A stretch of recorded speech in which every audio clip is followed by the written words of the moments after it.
میرے پیارے بچوں، آج ہم علامہ اقبال کی غزل نمبر 2 کو جو ہے ہم آپ کے سامنے پیش کریں گے۔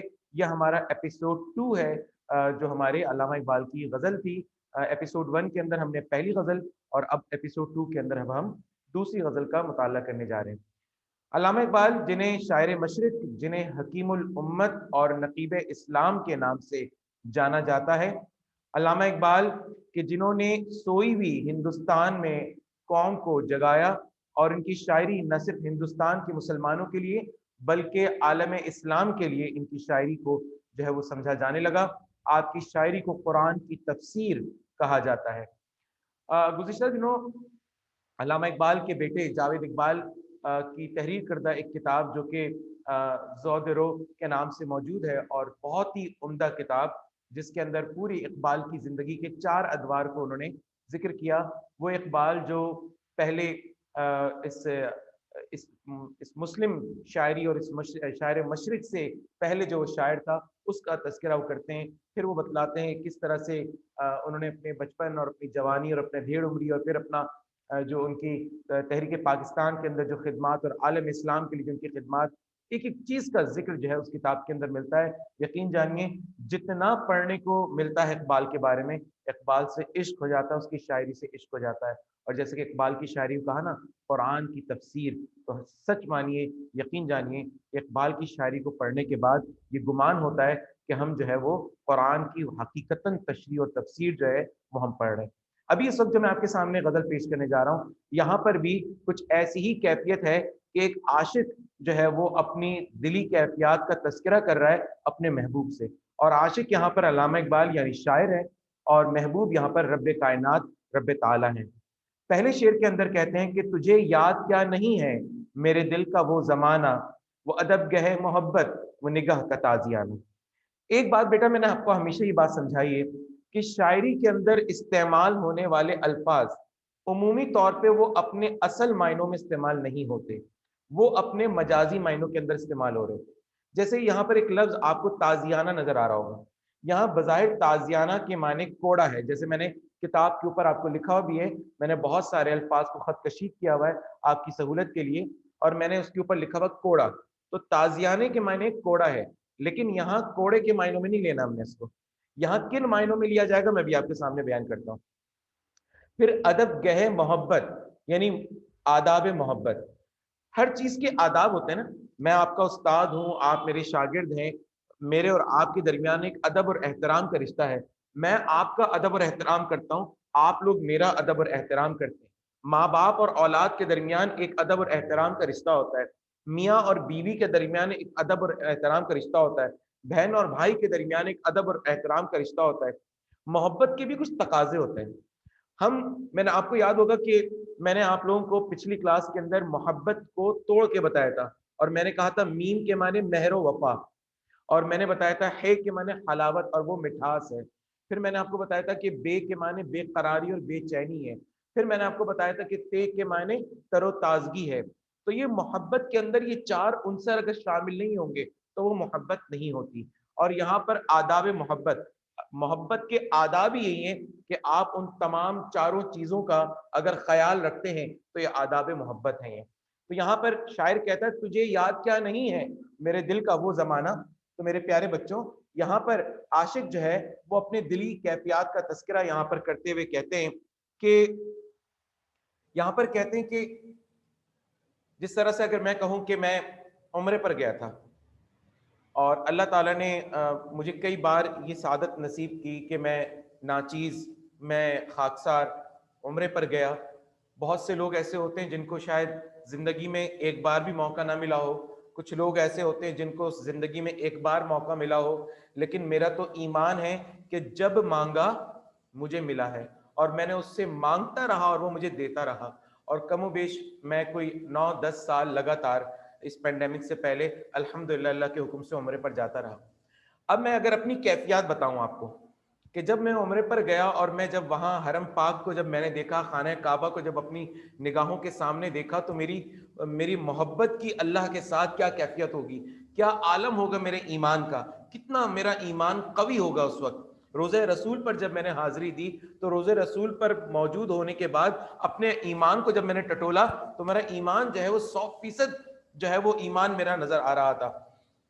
اب جو کیفیات میری وہاں پر تھی، اب میں جب یہاں پاکستان واپس اپنے گھر کی طرف آ گیا اور یہاں پھر اپنی نوکری میں اور اپنی دیگر معاملات، بیوی بچوں میں اور گھر کے معاملات میں لگ گیا، تو بظاہر کیا ہوا، وہاں تو میں فل ٹائم اللہ تعالیٰ کو دے رہا تھا، وہاں تو فل ٹائم عبادت کر رہا تھا، وہاں تو میرا سونا بھی عبادت تھی، وہاں تو میرا ذکر کرنا بھی عبادت تھی، وہاں تو صرف کعبے کو بیٹھ کے دیکھنا بھی عبادت تھی، وہاں قرآن کے ایک ایک حرف کو پڑھنے کی عبادت تھی، یعنی ہر طرح سے عبادت میں گزر رہا تھا. لیکن یہاں آنے کے بعد جب میں دنیا کے کاموں میں لگ گیا تو آپ کے خیال میں کیا میرے دل کے اندر اللہ کے لیے جو محبت تھی کیا اس میں کمی آ گئی؟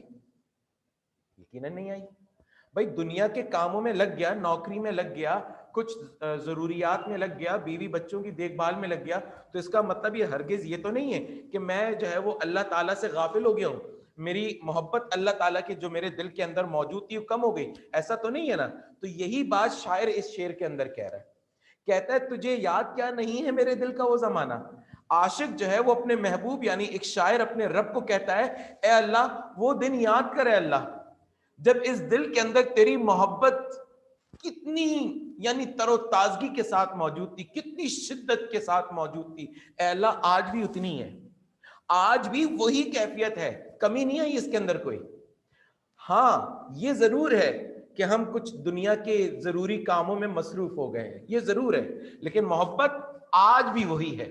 اے اللہ اس محبت کے اندر جو ادب آداب ہے وہ تو ہم نے آپ سے ہی سیکھے ہیں، یہ اس محبت کے اندر ادب کرنا تو ہم نے آپ سے ہی سیکھا ہے. اور پھر وہ نگاہ کا تازیانہ، نگاہ سے مراد آنکھیں، وہ نگاہ کا تازیانہ یعنی ان آنکھوں کے اندر تڑپ کس کے لیے؟ اللہ کے لیے. ان آنکھوں کے اندر پیاس کس کے لیے؟ اللہ کے لیے. یہ آنکھیں کس کے لیے تڑپتی ہیں؟ یہ آنکھیں کس کو دیکھنا چاہتی ہیں؟ کس کی پیاس ہے اس کے اندر؟ کس کی تشنگی ہے؟ وہ رب کائنات، رب پاک، جس کو دیکھ کر آسمانوں کی طرف آنکھیں نگاہیں اٹھا کر اپنے دل کو قرار اور سکون دیتے ہیں. تو اقبال کہتا ہے کہ اے میرے پروردگار جو کیفیت میری محبت کی تجھ سے اس وقت تھی، پہلے تھی، آج بھی وہی ہے. ایسا نہیں کہ میں دنیا کے کچھ کاموں میں لگ گیا تو تجھے بھلا دیا، نہیں، آج بھی ان آنکھوں میں تیرے لیے ہی تڑپ موجود ہے، آج بھی ان آنکھوں کے اندر تیرے لیے ہی پیاس موجود ہے، تجھے ہی دیکھنا چاہتی ہیں، اور ہم نے تو محبت تجھ سے ہی کرنا سیکھی ہے. اللہ تعالیٰ محبت کے بارے میں کیا کہتا ہے اپنے بندے سے کہ ہم ایک ماں ہمارے لیے کتنی قیمتی ہوتی ہے، ہم ایک ماں پہ کیسی جان نچھاور کرتے ہیں. کیوں؟ اس ماں کی ممتا، اس ماں کی محبت. اللہ تعالیٰ کہتا ہے میں 70 ماؤں سے زیادہ محبت کرتا ہوں تم لوگوں سے.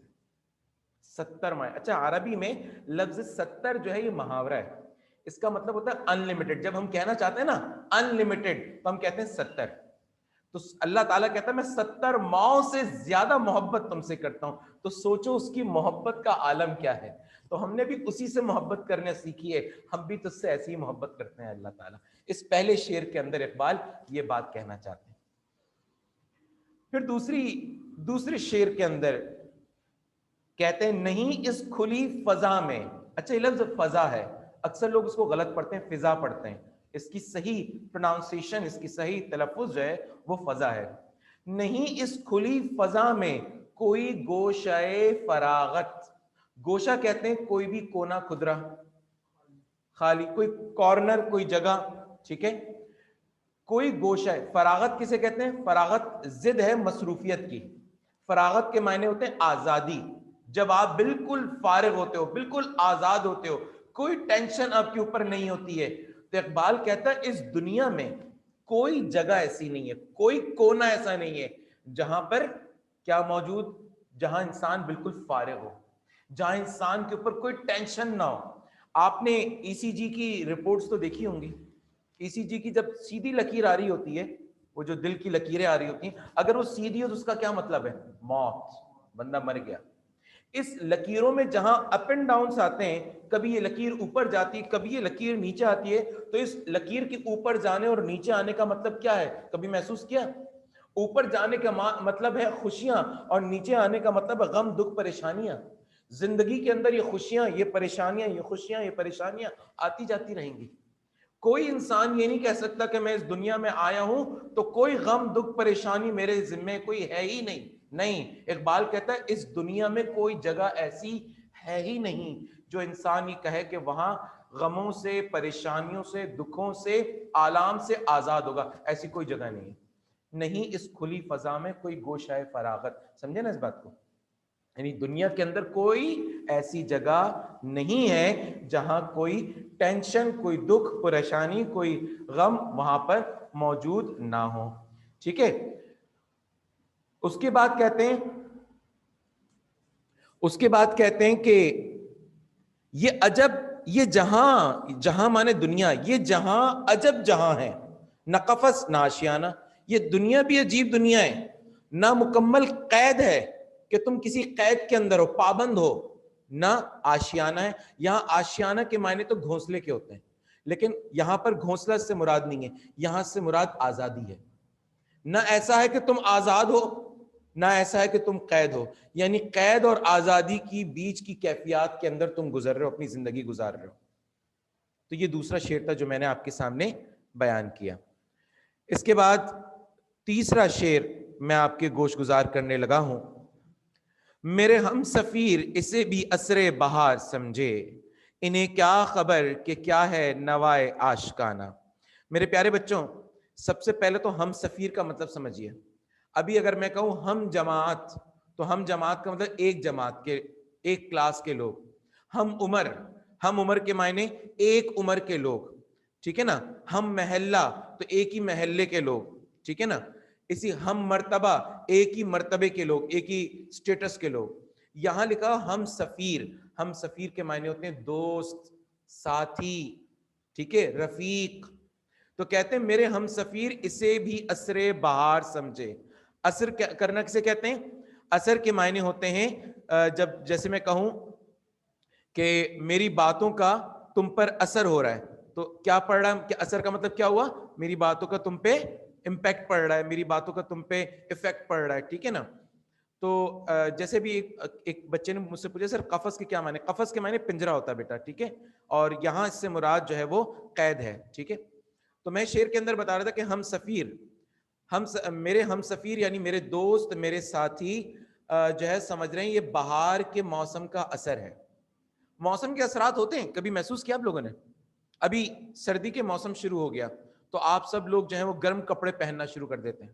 ہاں، گرم ملبوسات پہننا شروع کر دیتے ہیں. اچھا، اسی طرح آپ لوگ گرم مشروبات پینا شروع کر دیتے ہیں. کافی کا بڑا رواج ہو جاتا ہے نا، سوپ وغیرہ کا، یخنی پینے کا بڑا رواج ہو جاتا ہے. اسی طرح غذاؤں کے اندر گرم کھانے، بادام، پستے وغیرہ، مونگ پھلی وغیرہ اور دیگر کھانے جو ہے وہ گرم گرم جو ہوتے ہیں وہ ہم کھانا شروع کر دیتے ہیں. یہ سردی کے موسم کے اثرات ہیں.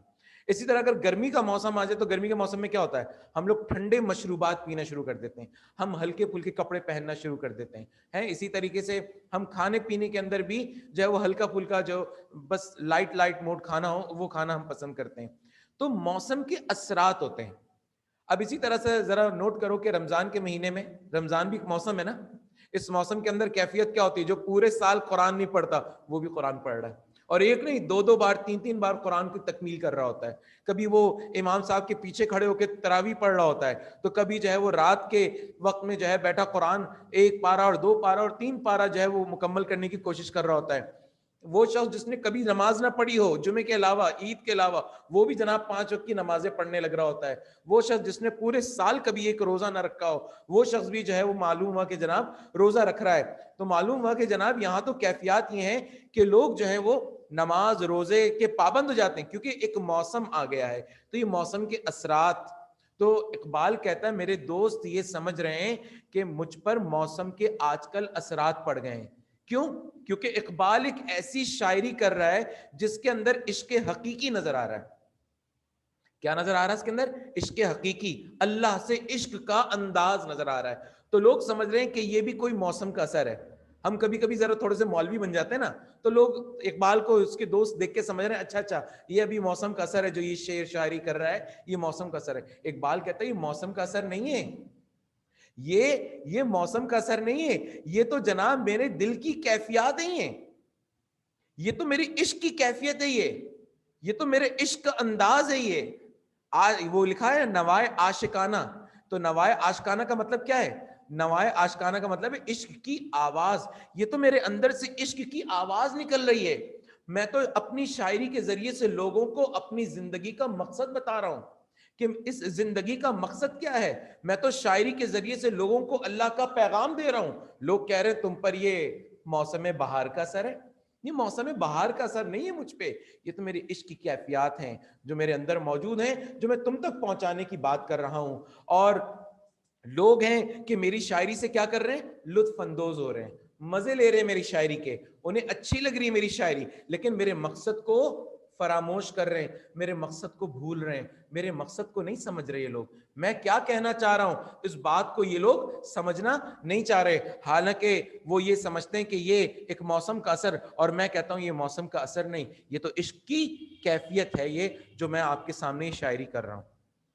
3 شعر بیٹا میں نے آپ کے سامنے بیان کیے ہیں، تینوں یقیناً آپ کے سمجھ میں آئیں گے، اور اگر کوئی بات رہ گئی ہوگی تو انشاءاللہ تعالیٰ آخر میں اس تشنگی کو دور کر لیں گے ہم آپ کے سوال و جواب کے ذریعے سے. میرے خاک و خون سے تو نے یہ جہاں کیا ہے پیدا. خاک کہتے ہیں مٹی کو، اور خون تو آپ سمجھتے ہیں. تو شاعر کہتا ہے کہ میرے مٹی سے اور میرے خون سے اللہ نے اس دنیا کو پیدا کیا. اس کا مطلب یہ نہیں ہے، اس کا مطلب الٹا ہے. اس دنیا کو اللہ تعالیٰ نے انسانوں کے لیے بنایا ہے. اس کا مطلب یہ ہے، کہہ تو یہ رہا ہے کہ میرے خاک اور خون سے اللہ نے یہ جہاں یہ دنیا بنائی ہے، لیکن کہنا یہ نہیں چاہ رہا، کہنا یہ چاہ رہا ہے کہ یہ دنیا اللہ نے ہم انسانوں کے لیے بنائی ہے. صحیح ہے نا بھائی؟ یہ کتے بلی، ہاں یہ جانور، یہ چرند پرند، ان کے لیے تھوڑی بنائی اللہ نے یہ دنیا. یہ تو اللہ نے یہ چرند پرند، یہ جانور، یہ ساری چیزیں تو تمہارے لیے بنائی ہیں. یہ پہاڑ، یہ دریا، ہوائیں، یہ سب کچھ تو اللہ نے تمہارے لیے بنایا ہے. بھائی تمہیں اگر اس دنیا کے اندر نہیں بھیجنا ہوتا تو ان سب کو کیوں لاتا اللہ تعالیٰ؟ بھائی تمہیں یہاں لانا تھا تو تم سے پہلے اللہ نے پوری دنیا کو سجا دیا تاکہ تمہیں کوئی مشکل نہ ہو. تمہارے لیے غذا کے لیے سامان موجود ہو پہلے سے، تمہارے لیے سواری کا سامان پہلے سے موجود ہو، تمہارے لیے رہائش کا سامان پہلے سے موجود ہو. ہر چیز اللہ نے تمہارے آنے سے پہلے سجا دی تھی. وہ یاد ہے نا فرسٹ ایئر کے اندر ہم نے نظم پڑھی تھی، روح ارضی آدم کا استقبال کرتی ہے. تو آدم انسان جب اس دنیا میں آیا تو اس سے پہلے اللہ نے ساری ارواح کو زمین پر بھیج دیا تھا جو تمہارا استقبال کر رہی تھی. تو بنیادی طور پہ اگر دیکھا جائے تو یہ دنیا تو انسانوں کے لیے بنائی گئی ہے. صحیح ہے نا؟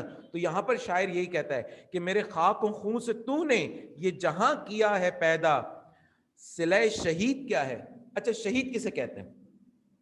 شہید کہتے ہیں شہادت دینے والے کو. شہادت مانے گواہی. اشہد ان لا الہ الا اللہ واشہد ان محمدا عبدہ ورسولہ. ہم یہاں گواہی دے رہے ہوتے ہیں کہ اللہ کے سوا کوئی معبود نہیں ہے اور محمد رسول اللہ صلی اللہ علیہ وسلم اللہ کے رسول ہیں. ہم اس بات کی گواہی دے رہے ہیں، اللہ کے دین کی گواہی دے رہے ہیں، اللہ کے ایک ہونے کی گواہی دے رہے ہیں. اور اس گواہی کو دیتے ہوئے اچھا ہم آئے اسی کام کے لیے اس دنیا میں. ہم نے پچھلی غزل کے اندر آپ کو یاد ہوگا کہ ہم نے کیا پڑھا تھا کہ ہم اس دنیا میں آئے ہی اسی لیے ہیں کہ اللہ کی زمین پر اللہ کا نظام قائم کرنا ہے. قرآن جو اللہ نے یہ کتاب ہم پر ہمارے نبی پہ نازل فرمائی، اس قرآن کو اس سرزمین پر نافذ کرنا ہے. یہ قرآن صرف جو ہے وہ ثواب کی کتاب نہیں ہے کہ پڑھ لو ثواب مل جائے گا. یہ قرآن عمل کی کتاب ہے.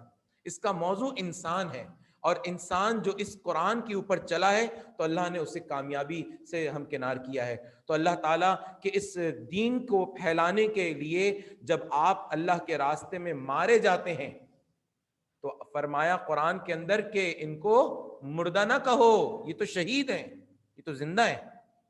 تمہیں ان کا شعور نہیں ہے، ہم ان کو باہم رزق پہنچاتے ہیں. اللہ تعالیٰ قرآن کے اندر فرماتا ہے کہ شہید کو مردہ نہ کہو، شہید تو دراصل زندہ ہوتا ہے. تو یہاں بتایا کہ شہید کا صلہ کیا ہے، شہید کا ریوارڈ کیا ہے. یہ دنیا انسانوں کے لیے بنائی گئی ہے، اور وہ انسان جو اللہ کے راستے پہ چلتا ہے، اللہ کے راستے پہ جد و جہد کرتا ہے، جہاد کرتا ہے اور اللہ کے راستے میں مارا جاتا ہے، تو اس کو شہید کو مردہ نہ کہنا. وہ شہید ہے، وہ زندہ ہے. تمہیں اس کا شعور نہیں ہے. اس کا صلہ یہ ہے کہ تب و تاب جاویدانہ. جاویدانہ کا مطلب ہوتا ہے ہمیشہ، ہمیشہ. یعنی ہمیشہ کی کیا مل جائے گی اسے؟ زندگی مل جائے گی. ہمیشہ کی کیا مل جائے گی اسے؟ حیات مل جائے گی اسے. اور کہاں؟ جنتوں کے اندر. فرمایا کہ شہید کا خون زمین پر گرنے سے پہلے، یعنی جب شہید کو شہید کیا جاتا ہے، جب اللہ کے راستے میں اللہ کے دین کو پھیلانے کے لیے جب آپ جد و جہد اور کوشش کرتے ہیں، اور جب کوئی دشمن آپ کا خون بہاتا ہے، آپ کو قتل کر دیتا ہے، گویا آپ شہید ہو جاتے ہو، تو آپ کا جسم کا قطرہ زمین پر گرنے سے پہلے اللہ تعالیٰ آپ کو جنتوں میں داخل کر دیتا ہے اور ابدی زندگی دیتا ہے، ہمیشہ کی زندگی اللہ تعالیٰ آپ کو عطا فرماتا ہے۔ یہی بات یہاں پر علامہ اقبال کہتے ہیں کہ میرے خاک و خون سے تو نے یہ جہاں کیا ہے پیدا، صلہ شہید کیا ہے، تب و تاب جاویدانہ، ہمیشہ کی زندگی میسر آ جاتی ہے، اور وہ بھی اللہ تعالیٰ کی ان خوبصورت جنتوں کے اندر۔ پھر فرمایا کہ تیری بندہ پروری سے میرے دن گزر رہے ہیں، نہ گلا ہے دوستوں کا نہ شکایت زمانہ۔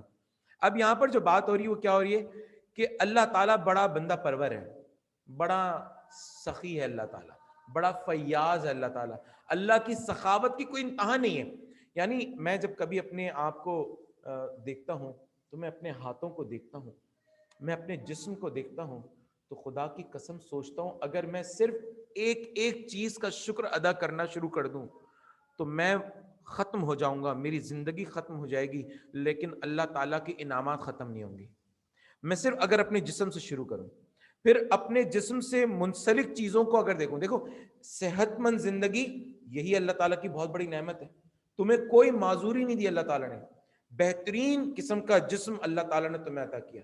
پھر اس کے بعد دیکھو ذرا کہ اللہ تعالیٰ نے تمہیں اس دنیا میں تنہا اکیلا نہیں چھوڑ دیا، بلکہ دو ہستیاں تمہیں ایسی دے دی جو تم پر مرتی ہیں، بے لوث مرتی ہیں، تم پر اپنی جان نچھاور کرتی ہیں، اور وہ بے لوث، وہ جان نچھاور کرنے والی ہستیاں کون ہیں؟ ماں باپ، اور وہ ماں باپ کے بعد تم پر مر مٹنے والے تمہارے بہن بھائی، اور پھر تمہارے اقربا رشتہ دار، پھر اللہ تعالیٰ کی وہ نعمتیں دولت کی صورت میں، پھر وہ تمہاری نعمتیں اللہ تعالیٰ کی بیوی کی صورت میں، پھر دنیا کی نعمتیں اولاد کی صورت میں، پھر دنیا کی نعمتیں گھر کی صورت میں، پھر رزق روٹی کی صورت میں، اور پھر دیکھتے ہی چلے جاؤ اللہ تعالیٰ کی نعمتیں تم پہ ختم ہی نہیں ہوں گی۔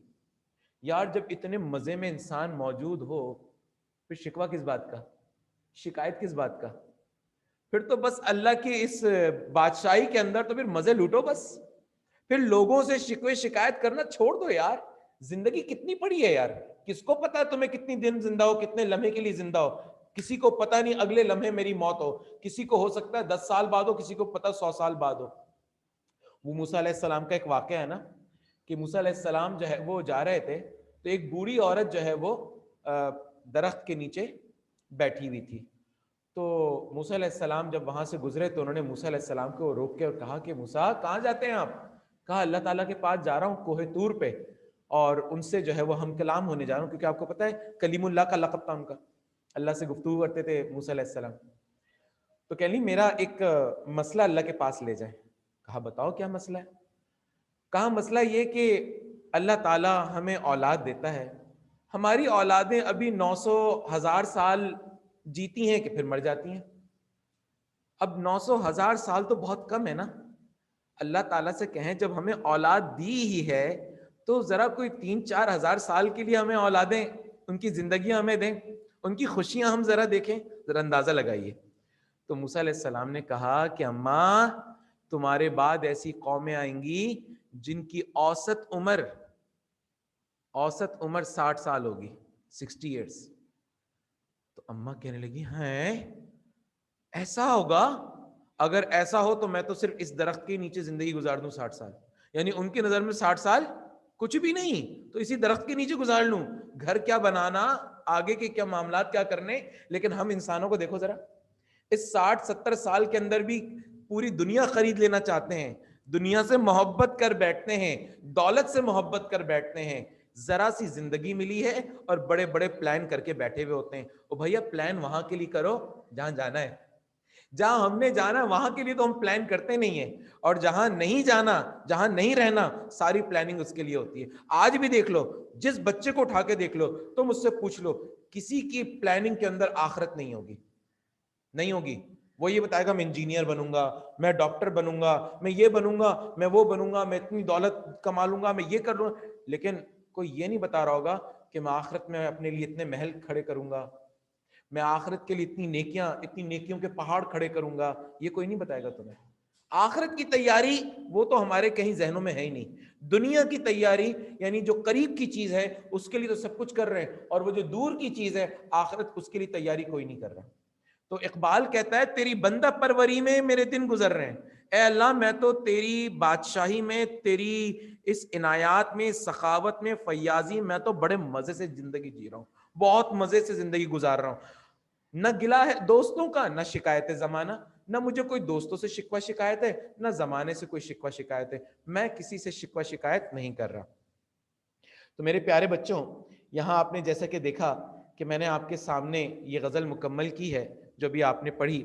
اب ہمارا اگلا سیشن شروع ہوتا ہے، اور وہ یہ کہ اس غزل سے متعلق اگر کوئی سوال آپ کے ذہن میں موجود ہے تو آپ سوال کر سکتے ہیں۔ علامہ اقبال کی ہمارے پاس 5 غزلیں تھیں، 2 غزلیں تھیں جن میں 5 اشعار تھے ہمارے پاس، ہم نے ان کو مکمل کیا۔ اس حوالے سے کوئی سوال اگر آپ کے ذہن میں موجود۔ معاذ بن منصور کہہ رہے تھے سر قفس کے میننگ کیا ہے؟ تو بیٹا میں نے آپ کو بتایا قفس کے میننگ جو ہے وہ پنجرہ ہے، اور لیکن قفس کو یہاں پر ہم نے قید کے معنوں میں لیا، اور آشیانہ سے مراد گھونسلہ ہوتا ہے، لیکن اس سے مراد ہم نے یہاں پر کیا لیا بیٹا؟ ہم نے اس سے مراد جو ہے وہ آزادی لیے۔ تازیانہ کے مجازی معنی بیٹا جیسے کہ میں نے آپ کو بتایا کہ آنکھوں میں وہ تڑپ، نگاہ کا تازیانہ کہا جا رہا ہے نا، تو آنکھوں میں وہ تڑپ، آنکھوں کے اندر وہ پیاس، وہ جستجو جو اللہ تعالیٰ کے لیے۔ جزاک اللہ عالیان، بیٹا آپ کی اس پذیرائی کی بہت بہت جزاک اللہ کہ آپ کو بہت اچھا سمجھ میں آیا۔ اصل میں آپ خود اتنے اچھے ہیں، آپ کا لیول اتنا اچھا ہے کہ جو بات میں سمجھا رہا ہوں آپ کی سمجھ میں آ رہی ہے۔ اقبال ایک مشکل شاعر ہے، لیکن اقبال کو اگر دل سے پڑھو گے اور اقبال کو دل سے سمجھو گے تو انشاءاللہ تعالیٰ تم یقین جانو کہ اقبال سے تمہیں عشق اور محبت ہو جائے گا، اور جس نے اقبال سے عشق اور محبت کر لیا، یعنی اس کی شاعری سے عشق اور محبت کر لیا، وہ یقیناً اللہ سے عشق اور محبت کرتا ہے۔ ساغر کیسے ہو ساغر؟ جزاک اللہ، آپ کا بھی بہت بہت بیٹا جزاک اللہ کہ آپ کو یہ پسند بھی آیا۔ انشاءاللہ تعالیٰ میں امید کروں گا انشاءاللہ آئندہ بھی اسی طرح سے جو چیزیں ہماری ہوں گی وہ ہم آپ کو اسی طرح سے پیش کریں گے، اور آپ اسی طرح سے اس کو سمجھیں گے بھی۔ تو اسی کے ساتھ ہمارا اگر کوئی فرسٹ شیئر ریپیٹ کر دوں۔ اچھا، تجھے یاد کیا نہیں ہے میرے دل کا وہ زمانہ۔ یہاں پر شاعر کہتا ہے اپنے دل کی کیفیات اللہ تعالیٰ کے سامنے بیان کر کے کہتا ہے کہ اللہ کہ تو یاد کر کہ میرا عشق کی جو کیفیت تھی روز اول بھی وہی تھی، آج بھی دل کے اندر عشق کی وہی کیفیت ہے، محبت کا وہی عالم ہے، آج بھی میں تیرے لیے اتنا ہی تڑپتا ہوں، آج میں بھی تیرے لیے اتنی پیاس میرے اندر موجود ہے۔ ہاں یہ ضرور ہے کہ آج کل میں دنیا کی کاموں میں، مشاغل میں، کچھ امور میں مصروف ہوں، لیکن اس کا مطلب یہ ہرگز نہیں کہ میں نے تجھ کو بھلا دیا ہے، ایسا ہرگز بالکل نہیں۔ آج بھی تیری محبت دل کے اندر ہماری اس طرح موجود ہے، اور یہ محبت کرنا تو اللہ آپ نے ہی ہمیں سکھایا، اس محبت کے آداب تو آپ نے ہی سکھائے۔ اور نگاہ کا تازیانہ سے مراد آنکھوں کے اندر وہ تڑپ، وہ جستجو، یہ آنکھیں کس کو تلاش کرتی ہیں؟ اس دنیا میں آنکھیں صرف تجھی کو تلاش کرتی ہیں، یہ اس پہلے شعر کے اندر شاعر نے کہا تھا۔ ٹھیک ہے، اس کے علاوہ اگر کوئی بات نہیں ہے تو پھر ہمارا آج کا یہ سیشن مکمل ہوا اردو کا، اور اسی کے ساتھ میں سمجھتا ہوں کہ آپ لوگوں نے یہ کر لیا ہوگا۔ بس ایک درخواست ضرور ہے کہ اس کو آپ ان ریٹن لے کر آئیے، جو اشعار آپ نے سمجھے ان کی تشریح لکھیے باقاعدہ، جب آپ اس کو لکھیں گے تو یہ آپ کو جو ہے وہ یقینی طور پہ یاد ہو جائے گا۔ آخری والا اسرا بیٹا آخر والے کے اندر کہا ہے کہ تیری بندہ پروری سے میرے دن گزر رہے ہیں، یعنی اللہ تعالیٰ کے انعامات میں، اللہ تعالیٰ کی مہربانیوں میں، اللہ تعالیٰ کی فیاضی میں، اللہ تعالیٰ کی سخاوت میں، یعنی آپ دیکھیں اپنی زندگی کے ارد گرد دیکھیں اللہ تعالیٰ کی کتنی نعمتیں ہیں۔ اب جب بندہ ان تمام نعمتوں کو دیکھتا ہے نا کہ اللہ تعالیٰ کی اتنی ساری نعمتیں، ان نعمتوں میں نے سب سے پہلی نعمت کیا بتائی آپ کو؟ میں نے سب سے پہلے آپ کو صحت بتائی، یہ ہماری جو اللہ تعالیٰ نے ہم کو صحت مند زندگی دی، پھر یہ جسم جو بغیر کسی معذوری کے، پھر ماں باپ، پھر بہن بھائی، پھر رشتہ دار، پھر مال و دولت، پھر رزق، اور پھر یہ دنیا کے اندر جو کچھ اللہ تعالیٰ نے ہمیں نعمتیں دی ہیں سب اللہ کی نعمتیں ہیں نا۔ ان تمام اچھا ایک نعمت یہ بھی ہے کہ آپ جو اللہ تعالیٰ نے آپ کو نیکی دی ہے یہ بھی نعمت ہے اللہ تعالیٰ کی، اللہ تعالیٰ نے آپ کو نام دیا یہ بھی نیکی ہے۔ بعض لوگ جو ہیں وہ ان کے بڑے مشہور ہوتے ہیں، مختلف اللہ تعالیٰ نے جو صلاحیتیں دی ہیں آپ کو، یہ نعمتیں آپ کی اللہ تعالیٰ نے جو آپ کو عطا کی ہیں۔ ان ساری نعمتوں میں آپ، اقبال کہتا ہے کہ میں اللہ تعالیٰ کی ان تمام فیاضی اور سخاوت کے اندر بڑے مزے سے دن گزار رہا ہوں۔ اب ان تمام نعمتوں کے ہوتے ہوئے میں بھلا